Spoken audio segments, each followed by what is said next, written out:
Madame de Beauvoir, vous savez, le Canada est très loin de Paris. Et au Canada, quand on parle de l'existentialisme, généralement, la première chose qui nous vient à l'esprit, et on voit toute cette jeunesse bruyante, tapageuse, qui aimait beaucoup le jazz dans les années de l'immédiate après-guerre, et qui se réclamait, qui fréquentait Saint-Germain-des-Prés, qui se réclamait de l'existentialisme. Alors pour vous, est-ce que cette jeunesse présentait un visage réel de l'être existentialiste, de l'homme existentialiste? Je crois qu'il n'y avait à peu près aucun rapport entre la philosophie existentialiste, telle que l'on définit, que ce soit Gabriel Marcel, qui a défini un existentialisme chrétien, ou Sartre, qui a défini un existentialisme athée, et cette jeunesse, sinon une question de topographie.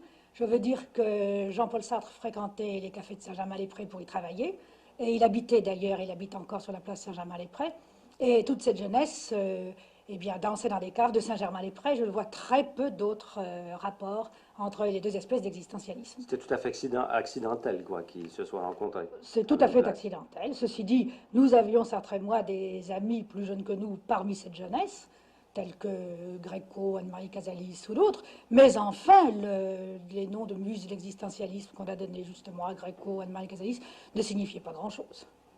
Vous demandez la définition de l'homme dans l'optique de l'existentialisme, ce serait vous demander, je crois, de résumer beaucoup de grands livres philosophiques. Oui, je crois que c'est à peu près impossible. Mais il y a peut-être moyen, je crois, de vaincre la difficulté en abordant le problème de l'existence de l'homme par différents aspects d'ordre moins général, comme par exemple, quelles sont les valeurs que vous reconnaissez à l'homme? Ben, l'homme lui-même. Nous pensons, et ça c'est un des points les plus importants de l'existentialisme, que l'homme est finalement la raison d'être de l'homme, son avenir et la fin même de toutes ses activités. C'est-à-dire que nous trouvons bien tout ce qui sert aux intérêts, au bonheur et au développement de l'homme, et mauvais tout ce qui va contre. Et c'est là la base absolument fondamentale de ce qu'on peut appeler notre éthique, enfin, ou même notre morale. Et alors il est à la fois sa cause et sa fin. Peut-être pas sa cause, mais certainement sa fin. Mettons sa raison d'être. Alors sa cause, quelle serait-elle? Sa cause, ça c'est une question métaphysique que je ne suis pas apte ici à résoudre. L'homme est là, et nous ne posons pas les questions métaphysiques, pas plus que bien les philosophes depuis Kant.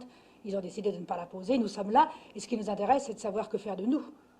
Maintenant, dans la conception du monde de cet homme existentialiste, Dieu n'est pas présent. Pas dans l'existentialisme sartrien, dans l'existentialisme de M. Gabriel Marcel, oui. Mais dans l'existentialisme de Sartre, tel qu'il est défini dans L'être et le néant, tel qu'il va l'être dans le prochain ouvrage que Sartre va donner incessamment chez Gallimard, qui s'appelle Critique de la raison dialectique, Dieu n'est pas présent. Il n'y a pas de Dieu. Nous sommes des athées, très exactement. Alors, qu'est-ce qui fait que l'homme, quand même, accepte de vivre et accepte de poser des gestes?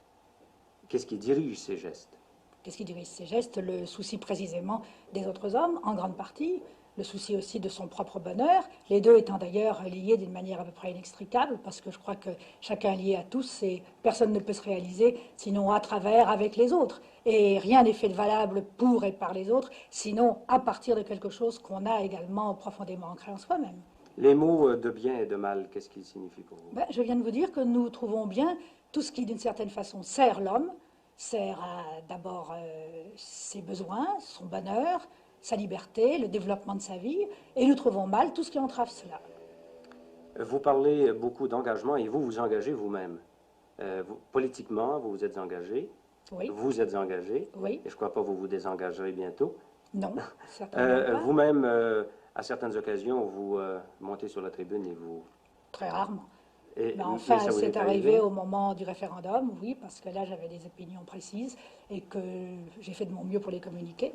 Vainement d'ailleurs. Est-ce que vous trouvez que dans l'engagement politique, il n'y a pas un risque de servir une propagande? Qu'est-ce que vous appelez une propagande? Une propagande est quelque chose qui sert une idéologie, disons. Si c'est une bonne idéologie, pourquoi est-ce que je ne fais pas de la propagande? Mais si c'est une idéologie à laquelle j'adhère. Mais qu'est-ce qui vous prouve justement que cette idéologie est plus vraie que l'autre à côté?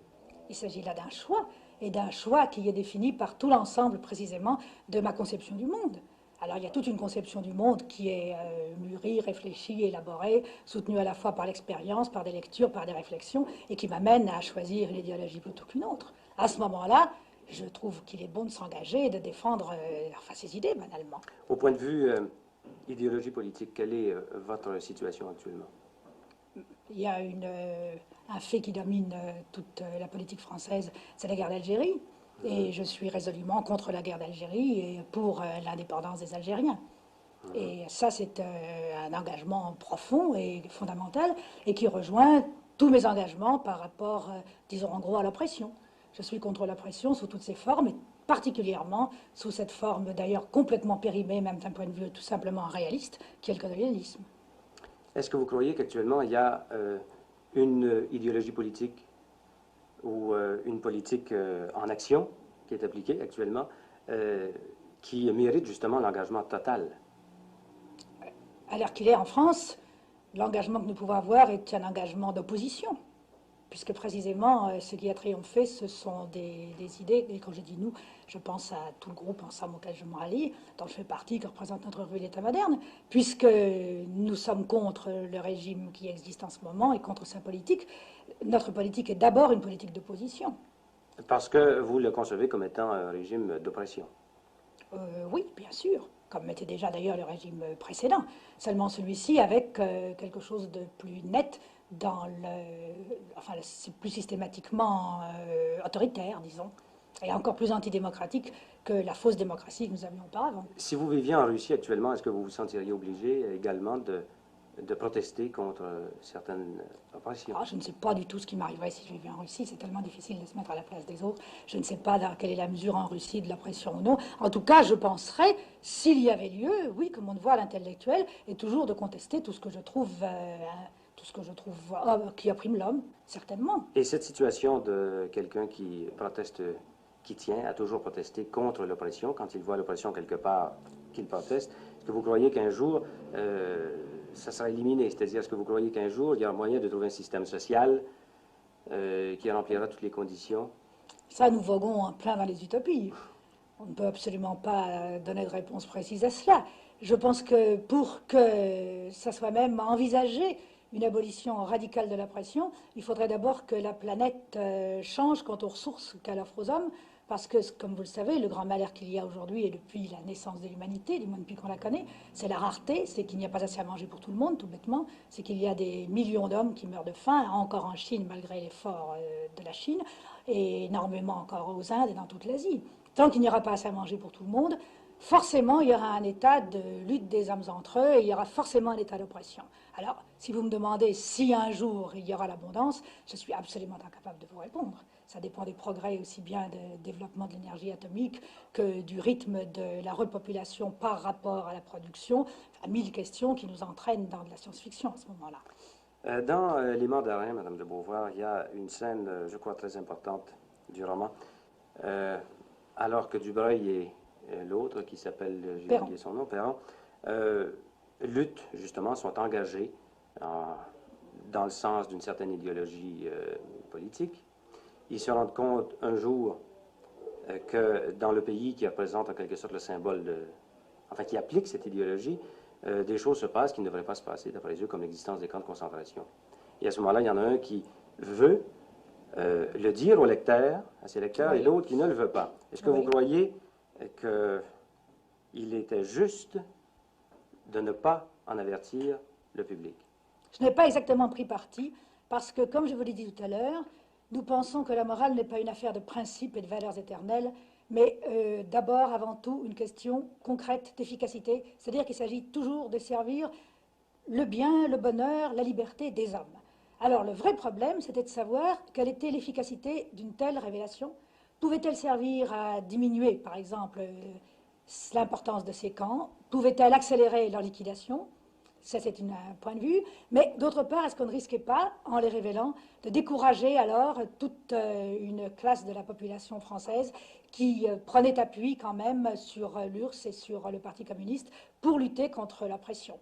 C'était ces choses qu'il fallait, ces facteurs qu'il fallait balancer avant de prendre une décision. Alors les deux points de vue pouvaient se défendre, quoi. À mon avis, comme je l'ai posé dans Les Mandarins, les deux points de vue pouvaient se défendre. Ceci dit, pratiquement, la question s'est posée, un peu plus tard d'ailleurs, car les Mandarins ne suivent pas du tout la réalité comme on l'a dit. J'ai pris beaucoup de liberté avec l'histoire, au contraire. lorsque la question s'est posée d'en parler ou de ne pas en parler, Sartre, dans l'État moderne, en a parlé. Il a parfaitement, il a été même, je crois, peut-être pas le premier, c'est le premier à l'avoir voulu le faire. Je crois que Roussel a pris de vitesse, mais ils étaient d'accord à ce moment-là, dans, je ne sais plus quoi, peut-être le Figaro littéraire. Toujours est-il que Sartre en a parlé des camps de concentration soviétiques et a donné les règlements tels qu'ils avaient été inscrits, sur l'internement administratif, presque avant tout le monde. Au point de vue engagement politique, Sartre et vous-même avez été et êtes encore, je crois, très près du communisme.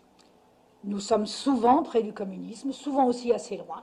Ça dépend tout à fait de la tactique, de la politique du parti, ça dépend à l'extérieur comme à l'intérieur d'une quantité de choses. Et au point de vue philosophique, évidemment, l'existentialisme et le marxisme ne se rejoignent pas. Ils ne sont pas très loin l'un de l'autre, et précisément les prochains ouvrages de Sartre sont un effort pour montrer tout ce qu'il y a de conciliable entre les deux. Ils sont proches l'un de l'autre en ce sens que les deux sont des matérialismes, mais pas au sens où on prenait le mot au XVIIIe siècle, pas au sens, d'ailleurs ça Sartre s'est expliqué très très souvent là-dessus dans des ouvrages antérieurs, en ce sens que nous pensons que ce qui prime d'abord avant tout dans le monde, c'est le besoin. Je vous le répète, le besoin et l'impuissance de la planète telle qu'elle est à assouvir ses besoins chez tous, sous leur forme la plus primitive. Vous dites que c'est en somme une recherche du bonheur, toujours, que l'acte de vivre. Donc l'amour est un élément important dans le bonheur ou le malheur de l'homme et de la femme, je crois bien. Ça dépend sous quel ciel, parce que quand on n'a pas assez à manger, c'est d'abord la nourriture. Sûrement. Dans nos populations civilisées qui en gros mangent à leur faim, l'amour a beaucoup plus d'importance, certainement. Alors, dans notre contexte, vous avez dit que l'amour était le renoncement de toute possession, ce qui semble contredire... Quand est-ce que j'ai dit ça? Vous avez écrit ça, l'amour était le renoncement de toute possession. Je crois que c'est dans le deuxième sexe. Peut-être. Est-ce que vous acceptez ça? Je pense qu'aimer, ça n'est pas vouloir posséder, en effet. Je pense qu'aimer, c'est vouloir créer avec un autre être des liens qui ne sont pas des liens de possession, au sens où on possède, je ne sais pas moi, les vêtements qu'on porte ou ce qu'on mange. Mais la jalousie est quand même un fait. Ah oui. Est-ce que nous ne sommes pas tous jaloux un jour ou l'autre? Même les héros même vos propres héros sont jaloux. Alors, est-ce que la jalousie ne contredit pas un peu cette idée que vous avez de l'amour? Il y a tant de formes d'amour, il y a tant d'espèces de jalousie.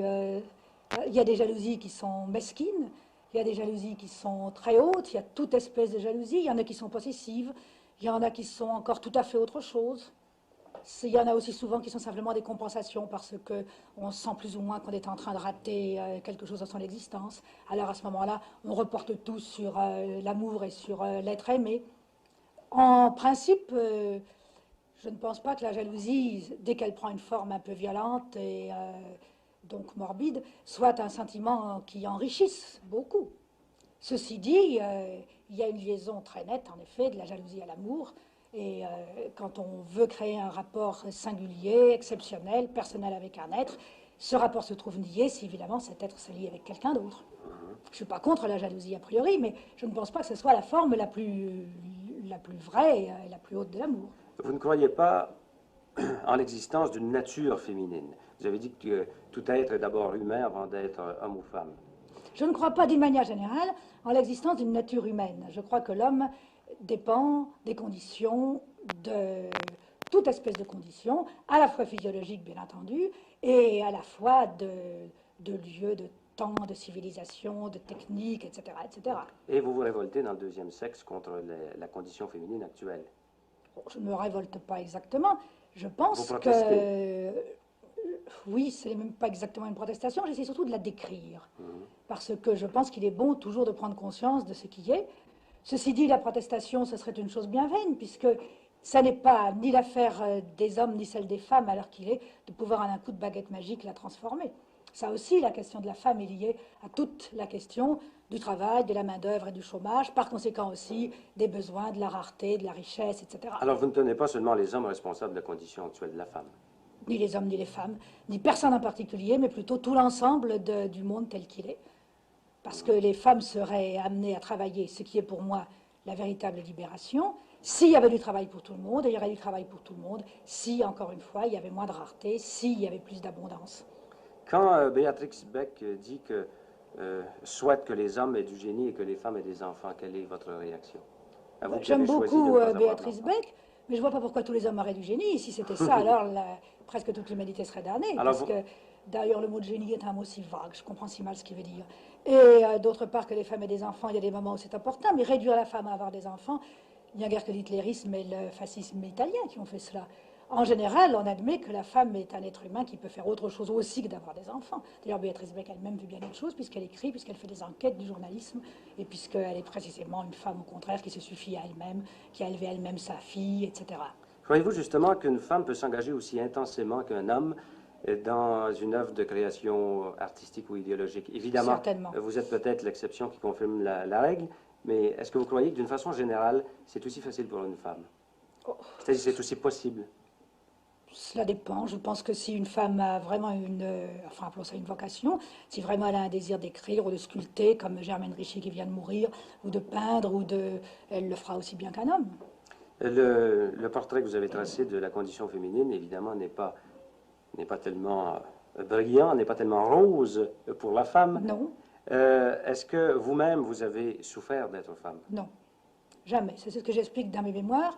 Et c'est pour ça qu'on s'est beaucoup trompé si on a cru que le deuxième sexe, c'était un livre de revendication. À vrai dire, je ne m'étais même pas soucié de ce problème jusqu'au moment où, à travers les autres femmes que j'ai rencontrées, avec qui j'ai parlé, dont j'ai vu l'expérience, je me suis rendu compte qu'il y avait un malheur proprement féminin. Mais personnellement, non, parce que comme j'ai fait les études que j'ai voulu, comme j'ai pas eu de difficulté à les faire, que j'ai jamais trouvé d'hostilité parmi mes camarades, parce que quand même des intellectuels de gauche, c'est ce qu'on peut trouver de plus ouvert et de plus libéral touchant cette relation entre hommes et femmes, j'en ai jamais souffert. Vous avez déjà dit que le principe du mariage était obscène. Qu'est-ce que vous vouliez dire par là? Je veux dire que si deux êtres restent rivés l'un à l'autre par des institutions et par des liens purement extérieurs, alors qu'il n'y a plus rien dans leur cœur et dans leur chair qui les rattache vraiment l'un à l'autre, on arrive à quelque chose qui me semble aussi répugnant que peut-être la prostitution. Mais est-ce qu'on a déjà trouvé mieux que le mariage quand même dans les relations entre hommes et femmes en vue de la procréation? Je crois qu'en tout cas, la notion de mariage est en train de grandement s'assouplir et que le mariage avec facilité de divorce, comme il se pratique à présent, mettons en Amérique, est un énorme progrès sur le mariage institutionnel et qui condamnait une femme à jamais à être l'épouse de cet homme-là et à n'être que cela pendant toute sa vie. Mais est-ce que la preuve n'a pas été faite que les enfants, justement des couples divorcés, étaient très malheureux, étaient souvent déséquilibrés, avaient des troubles émotifs? Ça dépend. Il y a aussi des enfants de gens qui sont mariés, qui s'entendent mal, qui sont très malheureux et qui ont des troubles émotifs. Je pense que le rapport des enfants aux parents serait à revoir d'ailleurs d'une manière générale dans la société, parce que je pense que, en tout cas en France, je crois qu'il n'y en a pas de même ni en URSS, ni en Amérique. Mais en France et dans tous les pays latins, les enfants vivent beaucoup trop dans les jupes de leur mère et beaucoup trop loin des autres enfants. Je crois qu'il est tout à fait souhaitable que les enfants vivent avec des enfants, qu'ils aient naturellement des rapports aux parents, mais là aussi que ce soit beaucoup plus du sentiment, de la liberté qu'une institution. Est-ce que la chose a déjà été tentée quelque part? Eh bien, vous savez peut-être qu'en Israël, dans les kibbutz, il y a une organisation vraiment assez merveilleuse du point de vue des enfants. C'est-à-dire que les adultes sont entre eux et travaillent toute la journée, les enfants sont entre eux toute la journée à travailler et à avoir des récréations, et le soir, vers 5 heures, quand les adultes ont leur journée de travail finie, alors ils rencontrent leurs enfants et ils se donnent à eux complètement pendant 2 ou 3 heures. C'est-à-dire beaucoup plus que ne font des parents moyens qui vivent du matin au soir près de leurs enfants et en même temps très loin d'eux, parce qu'à ce moment-là, ils leur parlent, ils jouent avec eux, etc., etc. Il y a des vrais rapports qui s'établissent entre eux. Je crois que ça, c'est une expérience qui est excellente. En tout cas, tous les gens qui y ont été dans les kibbutz, qui ont vu ça, quoiqu'ils n'approuvent pas tout dans les kibbutz, je crois que cette chose-là, presque toujours, ils l'approuvent.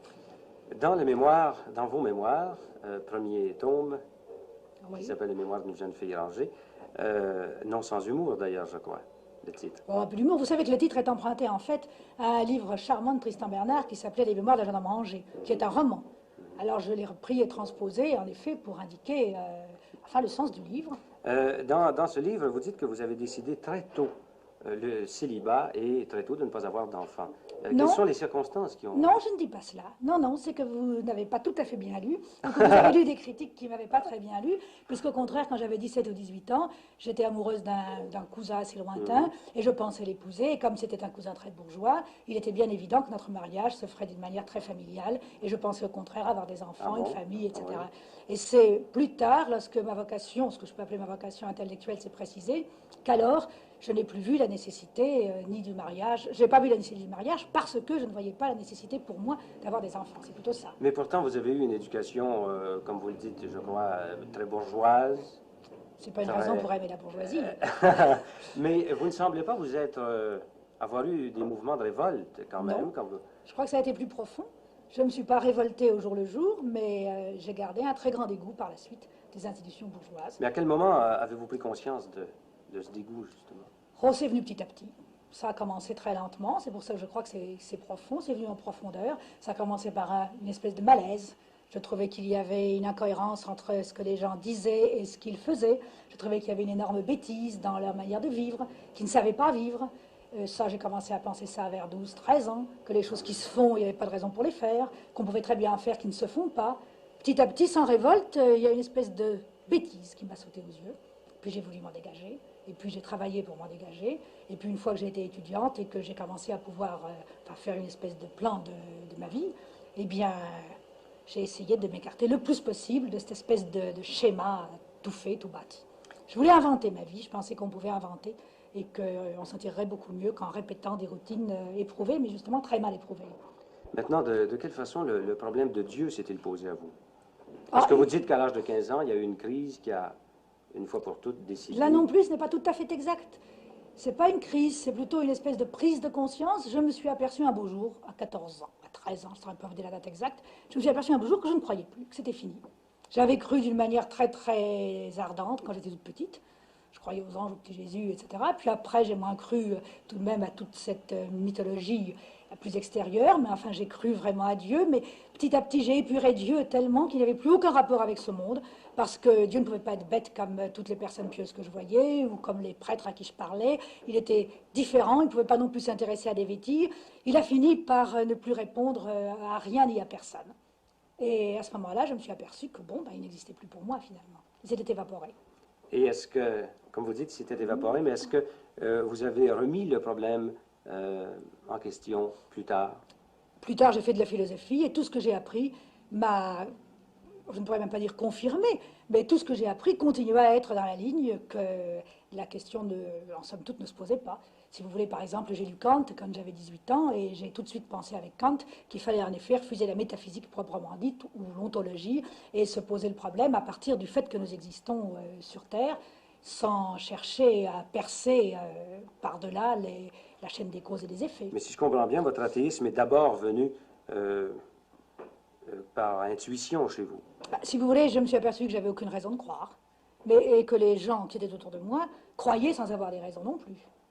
C'est plutôt ça. Les uns croyaient sans avoir de raison de croire, et moi j'ai cessé de croire sans non plus avoir des raisons positives et établies de ne pas croire. Mais comment prouver que quelque chose n'existe pas? On ne peut jamais non plus en faire la preuve. C'est plutôt aux autres de faire la preuve du contraire, n'est-ce pas? Et enfin, oui, est-ce que la Or, preuve... cette preuve, je ne l'ai jamais trouvée, ni dans ma raison, ni dans ma tête, ni dans mon cœur. Donc, La preuve de croire. oui, la preuve d'un Dieu. Et la preuve du contraire, est-ce qu'elle existe? Enfin, philosophiquement, oui, d'une certaine façon.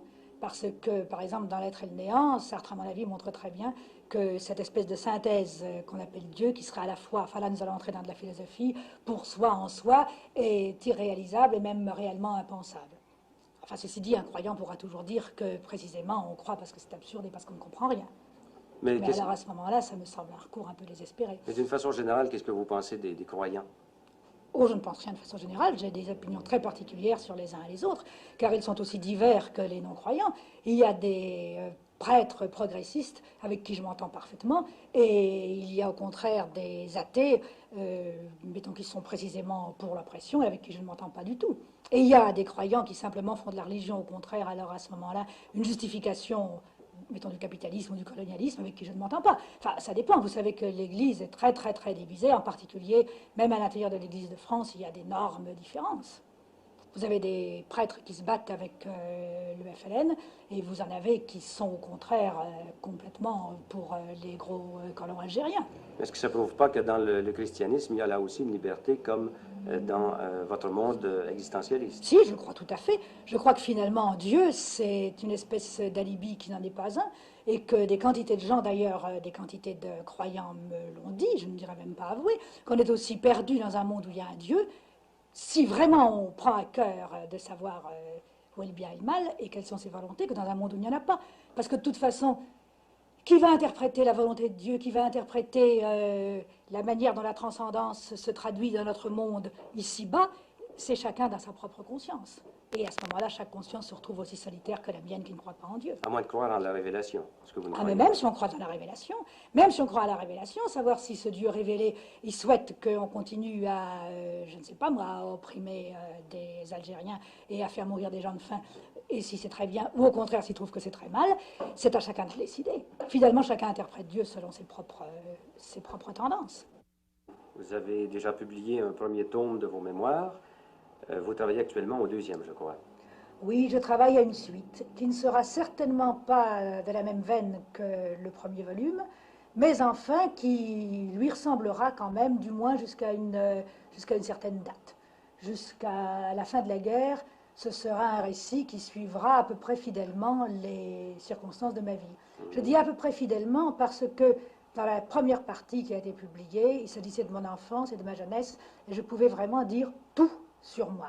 Naturellement, quand on arrive à une vie d'adulte, on est obligé, par rapport à soi, par rapport aux autres aussi, à plus de discrétion. Il y aura donc certains chapitres que je n'aborderai pas, ou que j'aborderai très indirectement. J'en préviendrai d'ailleurs les lecteurs. Je dirai rien que la vérité, je ne dirai pas toutes les vérités, je veux surtout parler de mon rapport avec mon époque, essayer de décrire ce que c'était que d'être une jeune intellectuelle pendant l'avant-guerre.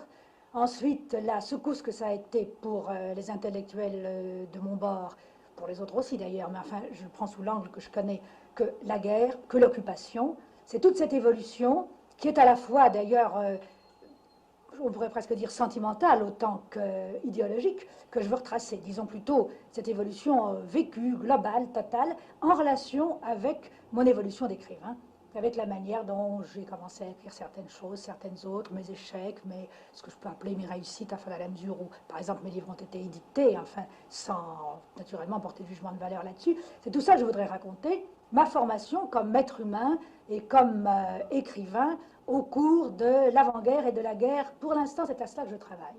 Sur la période d'après, ça me posera encore d'autres problèmes, naturellement. Et est-ce que dans ce deuxième volume, vous allez vous rendre jusqu'à maintenant? Non, je viens de vous dire que ce volume auquel je travaille en ce moment, je l'envisage jusqu'en 1944. Ah, jusqu'en 1944 Oui, jusqu'en 1944, je sais à peu près ce que je fais. Après, je sais que je continuerai encore, que je veux parler de l'après-guerre proprement dite, en tout cas jusqu'à 1950.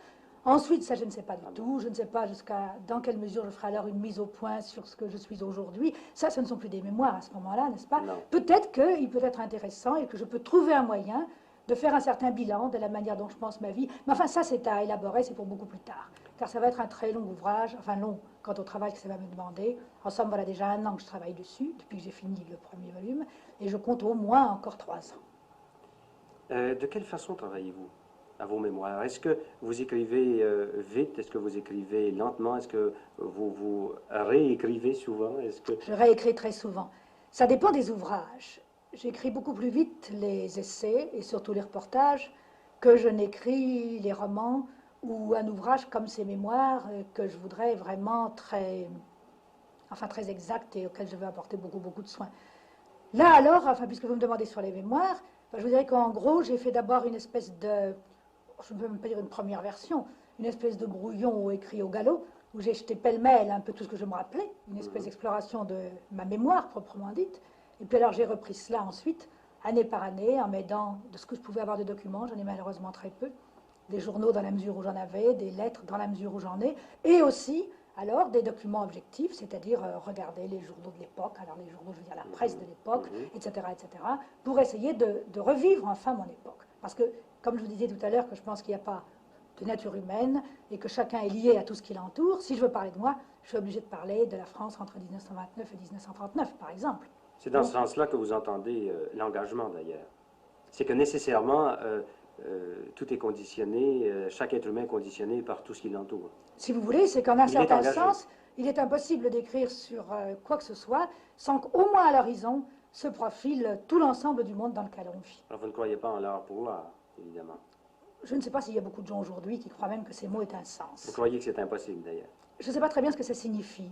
Je pense que tout art a toujours eu un contenu, un sens, a toujours été un appel adressé à d'autres hommes, a toujours été une parole dite à des hommes, a toujours eu des raisons humaines dans celui qui était le créateur et dans ceux qui étaient destinés à recevoir et à entériner sa création. Dans le problème de la rédaction de mémoire, on dit souvent que chaque auteur se rend compte, à un certain moment, de la limite de sa sincérité. Est-ce que vous avez été face à face avec une certaine limite de sincérité? Non. Je pense que la sincérité, à vrai dire, est elle-même, la sincérité littéraire, est elle-même un problème littéraire. Et qu'il ne s'agit pas de toute façon de transcrire les choses comme elles vous viennent dans la tête. Il faut essayer d'en restituer la vérité, à la fois, d'ailleurs ce qui est compliqué, telle qu'on l'a vécue et telle qu'on l'a reconstruit aujourd'hui. C'est ça que j'essaie. Si vous voulez, plutôt que le mot de sincérité, je vous dirais que ce qui m'embarrasse, c'est la distance à moi-même. Ce qui m'embarrasse et qui m'intéresse. Je veux dire que, par exemple, dans le premier volume des mémoires, j'ai assez facilement trouvé une certaine distance à mon enfance. J'ai eu beaucoup plus de mal pour trouver une certaine distance avec ma jeunesse. Est-ce que j'allais être complètement d'accord avec elle ou la juger avec une espèce d'ironie détachée?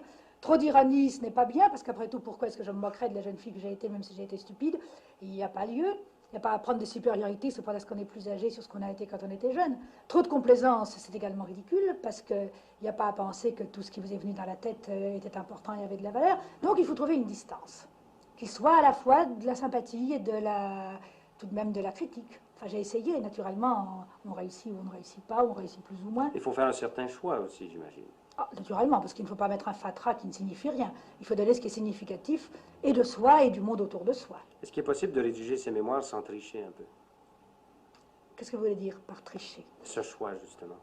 Ah, je ne pense pas que ce choix est une tricherie, forcément. Si on essaie vraiment de restituer la vérité.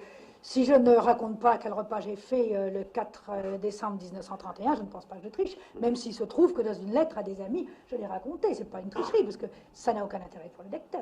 Ça peut être intéressant, au contraire, de raconter le repas que j'ai fait en mars 1941. Parce qu'à ce moment-là, c'était l'occupation et c'était le repas type que faisaient des quantités de Français, ça signifiait quelque chose. C'est ça plutôt, je trouve, qui doit guider, n'est-ce pas? C'est ce qui est signifiant. Vous m'avez dit tantôt que vous travaillez différemment quand vous écrivez vos mémoires, par exemple, et quand vous rédigez un essai. Oui. Quelle est l'explication de ça? C'est que je pense... D'ailleurs, en vérité, je travaille différemment pour chaque livre. Il n'y a pas de livre que j'ai écrit exactement de la même manière. Et d'une façon générale... Parce que l'idée générale de l'œuvre ne me vient pas de la même façon. Et puis alors ensuite, le fait de la développer, de la voir comme totalité, de la prendre par petits morceaux, se présente tout à fait autrement dans un cas, dans un autre cas. Alors, il n'y a aucune méthode arrêtée. Il n'y a pas de méthode arrêtée. Il y a quand même quelque chose qui m'est, je ne sais pas particulier, mais enfin, en tout cas, qui se retrouve presque toujours pour tous mes écrits, c'est que j'ai besoin d'aller d'un bout à l'autre, et puis de recommencer en allant de nouveau d'un bout à l'autre, en approfondissant chaque fois. Si vous voulez, je ne ferai pas un premier chapitre définitif avant d'être arrivé à la fin du dernier. Et quand le dernier est fini, je recommence depuis le début, en un sens. Et ça tourne en rond comme ça, enfin comme beaucoup de peintres peignent, n'est-ce pas? Ils ne font pas d'abord un morceau de la toile, ils font toute une esquisse, et puis ils l'approfondissent, et puis ils la réapprofondissent, puis ils s'arrêtent à un moment parce qu'ils ne peuvent plus rien y ajouter. C'est votre façon de C'est un peu comme ça que je travaille, c'est ça. Qu'est-ce qui fait qu'un sujet donné, ou une situation donnée, devient un roman au lieu d'une pièce de théâtre, ou une pièce de théâtre au lieu d'un roman? Bah, à vrai dire, je n'ai essayé qu'une fois de faire du théâtre, ça n'a réussi qu'à moitié. Pourquoi à ce moment-là avez-vous... Parce que j'avais envie de m'essayer au théâtre et j'avais trouvé un sujet qui me semblait extrêmement théâtral.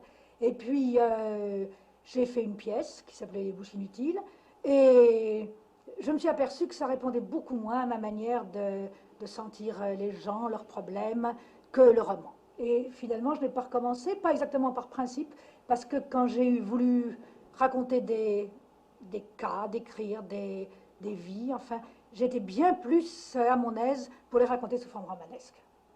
Vous attachez beaucoup d'importance au roman. Oui, comme je trouve Sartre, qu'un bon roman, ça communique beaucoup. Et quand je lis un bon roman, ou quand j'ai lu de bons romans autrefois, parce que c'est tout de même surtout dans la jeunesse qu'on est vraiment happé, cela m'a donné des expériences plus exaltantes peut-être que n'importe quoi. Qu'est-ce que vous demandez à un roman d'abord? Je lui demande d'abord une certaine vérité, ce qui ne veut pas dire une exactitude réaliste, mais il faut qu'il me communique quelque chose qui soit bien particulier, qui soit arrivé à certaines personnes et en même temps qui soit assez général pour me toucher. C'est ça d'abord que je lui demande. Alors qu'il me donne cette vérité à travers telle ou telle espèce d'anecdote, de technique, de style, ça m'est égal du moment qu'il me la donne. Est-ce que vous trouvez que certains jeunes écrivains du nouveau roman, par exemple, comme Grillet, Butor, Simon et d'autres, est-ce que vous trouvez qu'ils attachent trop d'importance au côté technique? Je trouve qu'il est intéressant de faire des recherches techniques, parce que la technique est un instrument et qu'on peut arriver à dire plus vite, mieux des choses quand on a un très bon instrument entre ses mains. Je pense qu'en effet, si on se bute sur l'instrument en tant que tel, comme fait un peu trop Rob Grillet, beaucoup moins Butor, on risque à ce moment-là de ne rien raconter de très intéressant. Ou alors le contenu vous échappe malgré vous. Par exemple, La jalousie de Rob Grillet, qui est son moins bon livre à mon avis, je préfère les autres.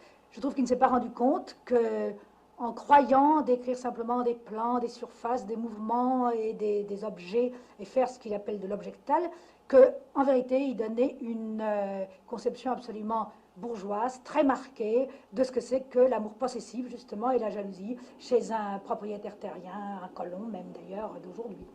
Vous avez aussi fait des grands reportages, entre autres votre livre sur la Chine et celui sur les États-Unis. Oui. Je ne vous demanderai pas évidemment de comparer les États-Unis à la Chine. Non, c'est vraiment impossible. Ce serait tout à fait une chose impossible. Étant donné leur histoire, leur départ, enfin les circonstances. La condition de la femme en Chine. La condition de la femme en Chine, elle a énormément évolué, mais vous savez, elles reviennent de très très loin, les Chinoises, puisqu'on voit encore dans Pékin des vieilles femmes qui ont des tout petits pieds, puisqu'une fois que les pieds ont été déformés, ils demeurent ainsi rabougris jusqu'à leur mort. Donc il y a encore des traces de cette coutume abominable qui était vraiment le symbole, en même temps que d'ailleurs la réalisation de l'esclavage féminin en Chine. Alors tout cela a été, c'est une bataille qui a été gagnée, les femmes sur des tas de plans sont émancipées, les paysannes ne sont plus du tout maintenant les serves qu'elles étaient autrefois, les femmes votent comme les hommes, les femmes enfin sont légalement tout à fait les égales des hommes. Bien entendu, pratiquement, pas plus d'ailleurs qu'en Occident, elles ne sont vraiment aussi importantes dans aucun domaine. Mais c'est tout de même un des domaines où elles sont à l'avant-garde.